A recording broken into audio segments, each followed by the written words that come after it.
Добар ден и добро дојдовте во Зебра. Последните истражувања покажуваат дека половина од популацијата во Македонија има зголемена тежина. За сериозно дебели се смета дека се речиси 1/5 од македонските жители. Очигледно дека брзата храна, брзата и мрсна храна и малата физичка активност се повеќе се покажуваат на телото на македонците. Токму затоа денеска прашуваме дали и натаму треба да му се предадеме на хедонизмот или да се преориентираме кон здрав живот. На оваа тема денеска ќе дискутираме со двајца мощни активни луѓе од социјалните мрежи, Здравко Спасев, атлетичар, и Горан Ризавов, кој е новинар. Здравко често коментира на оваа тема, а Горан е познат хедонист во новинарската фела, ако можеме така да се изразиме. Секако и вие можете да бидете вклучени во оваа дебата, користејќи го хаштагот ЗебраМК и коментирајќи на нашиот профил на Facebook. На сајтот исто така имаме и анкета, на која што може да го искажете исто така преку гласање вашиот став. Како што кажа Ели, горе не со тебе да почнеме, податоците се интересни во најмала рака, меѓутоа сепак можеби не се толку драстични како што некои луѓе би сакале да ги представат. Значи над 50% од луѓето се со зголемена телесна тежина, а 20 се дебели. Дали поради ова, да речеме, ние треба да се откажеме од наше традиционално уживање во храната, која што е карактеристично не само за Македонија, туку и на Балканот? Не верувам дека треба да се откажеме. Веројатно треба да најдеме некој баланс кој што би бил совршен, да речеме, за секого кој како се чувствува. Мене ми е мило што излегува овие теми на насловните страници и битно е да се зборува за ова. Мислам дека големо влијание има и сиромаштијата врз гојазноста. Значи, посиромашните имаат двојно повеќе шанси да бидат подебели. Тоа покажуваат истражувањата надвор. Не знам кај нас какво е истражувањето. Зошто така сметаш? Посиромашните се одлучуваат кон по-нездрава храна? Поевтина е. Джанк фудот е поевтин. Па еве Макдоналдс или Бургер Кинг како ги земеме, еден оброк не е поевтин од еден просечен оброк кој што дома ќе го спремиме со зеленчук на пример. Не знам, значи статистиката го вели тоа. Еве дури и во Британија, во Америка, сегде што има проблем со обесити, односно со гојазност, покажува дека сиромашните се посклони кон дебелење. Тоа е малце статистички и научно, а што идеме од лајфстайл малку момент да го искоментираме. Ние сакаме да се, нели, да седиме. Да, и менталитетот има големо влијание. Значи кај нас народот сака да речеме обожава да седи по кафани, да јаде, да пие. Тоа ние така се социализираме ние, всушност. Тоа и не може да се каже дека е нека скрос негативна особина, така? Не, воопшто не. Не може воопшто да се, не можеш ти на некој да му го споруваш правото на избор. Здравко, дали забележуваш во последнава година поинтензивно организирање пред се на помладата генерација кон физички активности, значи кон ако е така полесно, нели, кон групно спортување, така да кажам. Еве, денеска, ако не се лажам, една година на Точак, значи акцијата на Точак слави годишнина. Групата на девојки кои што трчаат заедно на кеј веќе ближе на 300 членови. Значи, забележуваш ли поголема активност? И зашто сега тоа? Па зашто? Мислам дека голем фактор околу тоа зашто, нели, физичката активност, дали рекреативното спортување или професионалното спортување зема голем, добар, но убав замав во Македонија е пред се информативноста и благодарение на неколку луѓе кои што се во спортот професионално и кои што сака да наметнат таков тренд на здрав живот, здрава храна, не да наметнат како начин на живот, меѓутоа колку можат да придонесат во општеството за луѓето да спортуваат, да изгледат убаво, да се движат, да се хранат здраво. Исто така, како многу голем фактор е тие социјални групи кои што нели се организирани преку социјални мрежи, како трчаме заедно во случајов, што ме многу мило што се случи, каде што ги охрабруваат, во тој контекст, нели, девојките, жените, сопруги, мајки, било кој што без ограничување. Да, без ограничување на возраста. Значи спортот нема граници, да почнат да спортуваат, нели, со самиот спорт, со самото тоа рекреативно вежбање, автоматски доаѓа желбата и за здрава исхрана, за здрав начин на живот, затоа што знаеш, менталниот склоп на човекот кога спортува и кога рекреативно или било како се бави со било кој спорт, му наложува автоматски да почне да внимава на она што го јаде, знаеш, како јас спортувам, се движам, дај сега да не го уништам тоа што го работам, да се напреднам себе си во тој дел на спорт, односно на здравата храна. Ако не се лажам, оваа година Скопскиот маратон имаше рекорден број на учесници и прашање за двајцата, зошто хедонистите или дел од хедонистите ги нарекоа учесниците на Скопскиот маратон помодари? Не би се согласил. Мислам дека не е помодарство. Мислам дека Точно. спортувањето е повисоко ниво на свест. И мислам дека треба кај секого кај што е поголем број граѓани на држава тоа да постои. Меѓутоа треба секогаш да се гледа и на филозофскиот аспект на прашањето. Значи некој можеби сака да живее, да речеме, опасно, да јаде секогаш што сака, да пие што сака и смета дека таквиот живот е поквалитетен, иако можеби ќе биде пократок. Значи треба да се внимава и на тоа, да се даде право на избор. Да, точно, нели? Секој води свој живот и свој начин на живот и одбира како ќе живее. Меѓутоа тоа со Скопскиот маратон и со помодарството, јас би сакал да навистина да биде помодарство, односно дај Боже сите да трчаат, сите да бидат помодарци, како што кажа тој портал. Не е битно. Меѓутоа тоа се има одредени групи, нели, каде што секаде ги има, каде што кога ќе се појави некоја славна личност или личност од модата, од глумството, од било што, од актерството, доаѓа како судир на интереси, како ете, сега сака само да го промовира, дека не е вистински тоа што они го прават, дека пробуваат само да наметнат нешто. Такви групи ќе постојат и добро е да постојат за да не мотивираат нас другите да им докажеме дека се. Има ли тука грешни. опасност во спортот кога ќе се каже, нели, особено еве во трчање, во помодарство, па да кажат да тоа е сепак некаква активност за побогатите, бидејќи за да трчате ви требаат такви патики, такви мајци, Јас таков мислам тип дека- на јас пијалоци мислам кои што дека- ќе ги пиете, што Јас мислам дека трчањето е единствен спорт, атлетиката всушност е единствен спорт во светот каде што буквално можеш да го правиш со $20 патики. Значи купаш патики за трчање и се останато ти е оставено. Добро, Ставено има ќе. тука, значи мора да има, бидејќи знаеме дека во Македонија на 30% од населението е сиромашно, да. што значи дека живеат со помалку од $1 до $2 на ден. Сега не можеш да претпоставиш дека сите имаат, меѓутоа не треба многу. Значи средната класа, секој, јас сум сигурен дека секој може да си дозволи да спортува било што. И тоа веројатно е до менталитетот. Веројатно има некоја причина која што можеби е и до индиферентноста, можеби игнорираме или не сакаме да знаеме кои се придобивките, кои се бенефитите од спортување. Имаш и статистика некако каде што покажа дека 80% од младината во Македонија е апатична кон спортот. Било кој спорт, не зборуваме трчањето, може да биде хајкинг, може да биде пешачење на планина, рекреативни тури и ред други такви активности. Као што кажа Горан, мислам дека е индиферентноста, односно рамнодушноста кон спортот и се тоа на они себе кои што сакаат да си го наметнат, како што се тешат себе си, нели немаат време. Ја верувам дека немаат време и луѓе дека многу работат. Меѓутоа можат да најдат начин да посветат бар половина час од денот. Секој може тоа. Крад на криштата, никој нема време од нас. Сите го наоѓаме некако времето, го вадиме од кутија. Секогаш имаме време за своите приоритети, Да. што е поприоритетно од Всушност, ако здравје. немаме време за себе, би било уште поперверзно дека имаме поише време за работата него за самите себе.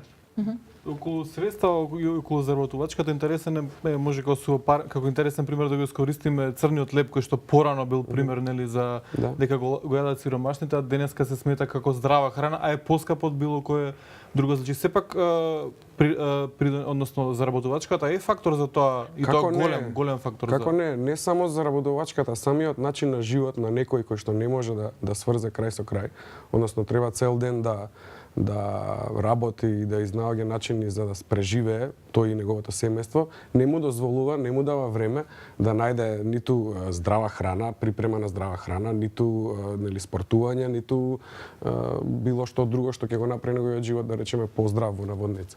Значи тоа е факт, не знам. Значи преживувањето. Да, добро, постојат мали групи, дели, кој што ви кажа Горан, кои што навистина се сиромашни, поголемиот дел и не може да си дозволат.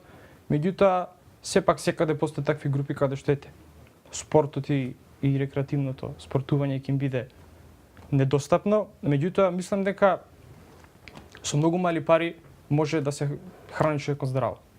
Затоа што имаме бар ние во Македонија, нели имаме намирници толку ефтини, да речеме, особено овој период на годината каде што имаме зеленчуци, имаме овошје многу, имаме буквално да кажам, не знам, 20 денари се еден килограм тиквици, карикирам, каде што навистина може да се спремат убаво со уште еден вид на зеленчук, салати. Сега, знаеш како е, сиромаштијата води кон рамнодушност и апатичност, меѓутоа, знаеш како, јас сум сиромашен, немам време да спортам, се рекреирам, ќе јадам тоа што имам и колку што ми дозволува джебот, меѓутоа пак за да се здебелиш ти, ако си сиромашен, не можеш да си дозволиш се да јадеш. Се знаеме како се здебело организмот и телото, фаст фуд, Да. бурек, кафана, месо, калорична храна. Тоа покажува статистиката дека тие луѓе, значи најчесто посегнуваат по таква храна. Посегнуваат по нели фаст фуд, најчесто се хранат, пијат, да речеме, да, пијат сокови полни со шеќер, пијат алкохол, нели. И тоа како тоа, еве на пример да го во оваа дискусија да го сместиме она што кај нас на пример многу важи еднаш се живее. Значи тоа е Тоа го кажав на почетокот. Значи тоа секој човек има право тоа да си го земе предвид и да каже добро, јас одлучив да речам да живеам хедонистички, да не спортувам, бидејќи животот сметам дека треба да биде полн со интересни настани, да не биде досаден и да си го колку имам, толку да го преживеам како што треба. Сега јас тоа го почитувам, меѓутоа сметам дека тоа не е решение и тоа не би требало така да се однесуваме. Битното е да се најде некој баланс. Дали ни е проблемот едукативен? Бидејќи очигледно според ова што го зборувате и двајцата, не е оправдувањето само во сиромаштијата или во богатството или во имањето и немањето време, туку во грижата за себе. Значи, исто така статистиките велат дека 80% од адолесцентите ќе имаат проблем со зголемена тежина веројатно цел свој живот. Значи, дали можеби тука на таа група или кај нас еве децата, значи кај кои што се забележува се повеќе дека имаат проблем со дебелината, со зголемена тежина, значи зборувам за дечиња од основно училиште, тука треба да се превенира. Мислам, ако можеше Џејми Оливер да направи нов систем на исхрана за основните училишта, јас не сум слушнала дека кај нас се работи во тој поглед. Дури никој не се ни занимава со тоа што им се дава на децата, на пример на ужинки или ручеци. Да. Неинформативноста е голем проблем во Македонија, односно првиот фактор кој што секогаш доаѓам до судир со било кој да разговарам е диетата треба да биде еквивалент на гладување. Тоа е првата грешка која што сите прават за да се хранат здраво. Бидејќи треба диетата да се свати како начин на живот, начин на ценење на храната која што се јаде и да тоа да биде лајфстайл на човекот, знаеш, да се храни убаво, здраво, па макар некогаш да проба и фаст фуд, меѓутоа ако рекреативно се бави со било кој спорт, може да си дозволи да се награди себе си, нели? Буквално со хамбургер, не знам, било што, бурек, се едно е. Така да исто и за децата мали, каде што најчесто родителите им е полесно да му дадат 150 денара на џепарлук на детето, каде што нели, нормално знаеме што ќе купи хамбургер, Кока-кола сега, да, сакав да го избегнам терминот Кока-кола. И него му е тоа сладко, убаво, лесно, сите го јадат, меѓутоа детето не може да размислува со собствен мозок колку неговите родители дека тоа за него навистина е штетно и дека со тек на време ќе се одрази дали со преголема дебелина, односно преголема body mass индексот, затоа што во поддоцните години па више ќе му биде тежок проблем да намали. Да. Дефинитивно. Спомна интересен податок, мислам и факт е тоа дека и родителите имаат голема улога во тоа. Кај нас се уште важи она јади треба да растеш и тоа нема никаква граница и нема како тука би можеле на пример да се промени таа Дефинитивно, веројатно потребна е поголема едукација, нели, како што спомна Здравко. И битно е да речеме децата уште од мали да не се учат на таква преобилна исхрана и да се учат на здрава храна и така натаму. Кога спомнавте за Џејми Оливер успеа во Британија да го промени начинот исхрана во неколку училишта, меѓутоа кога проба во САД да го направи тоа, го избркаа. И дури мислам дека се соочи со тужба. Значи тука САД се една од државите кои што имаат најголем проблем со зголемените големената тежина. Да, и тука морате да го земете предвид и интересот на големите корпорации кои што значи живеат како богови, да речеме, на земјата од тоа. Нечија дебелина. Извини ме, интересен твит, секој знае како здраво да се храни, ама мене тоа не ми е вкусно. Морам да глумам пред децата дека таа храна е супер. Здравка, тоа често важи за здравата храна или и храната што ја конзумираат спортистите, каде што се пази на калории, на масноти, на такви работи. Како можеме на обичните граѓани да им го објасниме дали е тоа мит или навистина таа храна не е вкусна, да речеме? Ако на родителите не им е вкусно, како ќе им го продадете на децата? Да, знаеш, јас не јадам било што и тоа е лошото што се пробува на децата да им се наметне нешто што е здраво, кој што они не го конзумираат. Сега лошо е кога му наметнуваш на дете било каква храна, како што се случува тоа со вегетаријанците, кои не им наметнуваат на децата да не јадат месо, месни производи и други такви работи. Али мислам дека детето треба да одлучи за себе што да јаде, меѓутоа треба да му се даде до знаење што е здраво за неговиот организам, да му се објасни, слушај сине, ова не е здраво, ама мене ми е вкусно. Бидете искрен со детето, не мора да го лажете. Најлошо да го лажете собственото дете, според твитот. Друга работа е што треба да се обрне, мислам дека и тоа е многу голем фактор, во основните и средните школа малце да се вложи повеќе енергија кон физичкото воспитување. Јас знам во моје време физичко воспитување беше невети фудбал, деца правите што знаете. 45 минути слободно. 45 минути, не знам, тепајте се, играте фудбал. Треба малце да се воведат некои едукативни теми, да се воведат професионалци во физичкото воспитување, затоа што дефинитивно нема според учителите, според децата кои што комуницираме со нив секојдневно. Тоа се тие две работи според мене кои што треба да се обрне внимание за децата, физичкото воспитување да биде квалитетно и храната која што им се сервира дома да биде квалитетно, односно храната во некои мери знаеш како е наметната генерацијски во Македонија. Имаме неубави традиционални јадења, меѓутоа не мора да го полниме тањурот до врв за да бидеме полни до грколан за сиједе се или ќе остане како немој да искочиш гладен, земи леп со тебе или други такви тие некои синтагма без леп никаде не излегуваме. Добро, не ако може речи да погледнеме скалата на телесниот индекс кој што ја имаме добиена.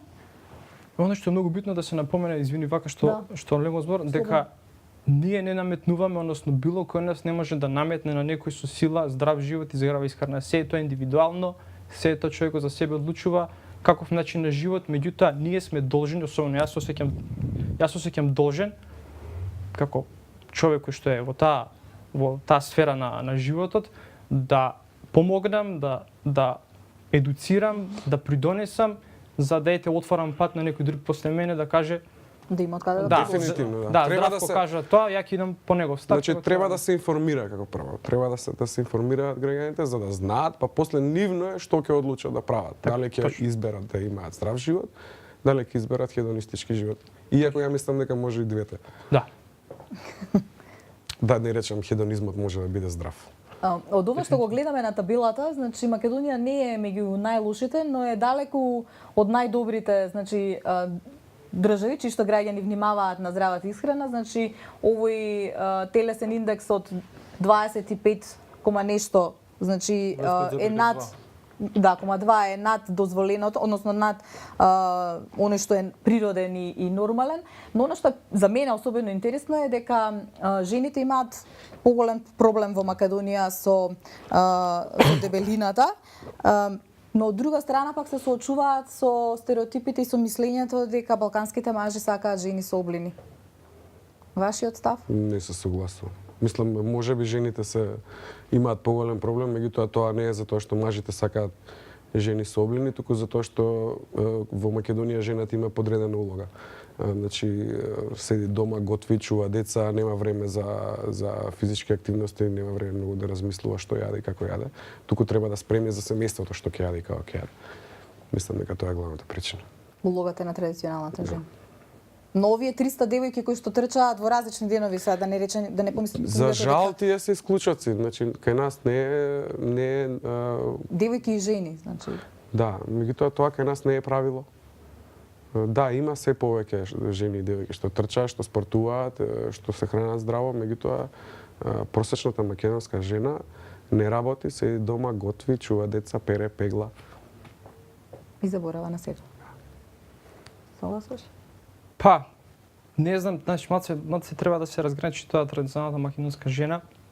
Односно треба да се разграничи затоа што нели постојат жени веќе во доцни години, како нашите мајки, каде што навистина ете живееле во такво општество и во таков период каде што немале многу голем избор, нема информации и ред други такви работи, меѓутоа мислам дека во последнава година, за разлика од статистиката каде што покажува дека нели жените имаат поголем масен индекс од мажите, мислам дека веќе во последнава година се буди свеста кај жените, кај девојките, кај сопругите, се буди свеста која што беше на прилично ниско ниво, да почне да се храни здраво, да пази на сопствената фигура и колку може, ако може, да ослабе. Знаете, има луѓе кои што се генетски Да, има. предодредени со вистинска пречка, каде што не можат себе си да ослабат. А затоа постојат луѓе кои што и ние, нашиот клуб Безбедност, каде што даваме стручни совети, буквално што се вика некогаш и бесплатно, за тоа како да се убрза метаболизмот. Знаеш, има луѓе со спор метаболизам, каде што не се многу информирани, не знаат кај да собратат и баш главен фактор мислам дека е неинформираноста или, како што кажа Горан, мрзеливоста и индиферентноста, дефинитивно. Добро. Јас ви благодарам за гостувањето во Зебра. Благодарам и на вас. И ја користам уште еднаш оваа прилика. Се разбира, ние се гледаме и на стаза. Дефинитивно. Еве ќе го поканиме и Горан да не се приклучи или на точак, на ролери, на Секако. трчање. Било што, на планина, било каде. Па ќе направиме Со задоволство, ќе направиме нема компромис за некоја кафана. Нема проблем. Ви благодарам. Он ќе одбере, да. Да, ви благодарам уште еднаш за гостувањето, а ние повторно се гледаме в петок. Пријатно.